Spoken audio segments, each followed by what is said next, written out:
Hello everybody, welcome back. Today as well we have got you another video. In this video I'll show you how you can apply coupon on eBay. But before that, please do make sure to like our video, subscribe our channel, and yes, without any further delay, let's get started.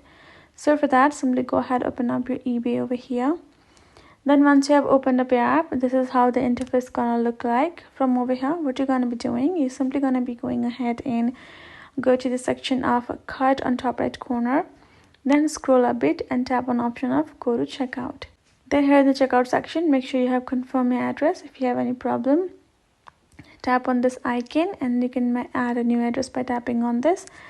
Add the details, tap on add, and once you're done, go ahead, go back, and now in the pay with section you will find the option of Apple Pay, PayPal, and at the bottom you can see gift cards and coupons. Go ahead, tap on it. Once you have received your physical coupon, open it up, check out the number or the code as respectfully asked over here. Tap on enter a code.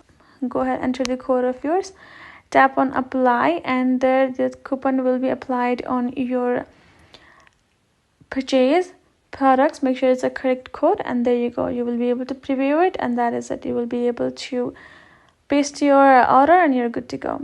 So that is how easy it is. So hope this video helped. Thank you so much for watching. I will see you guys in our next video.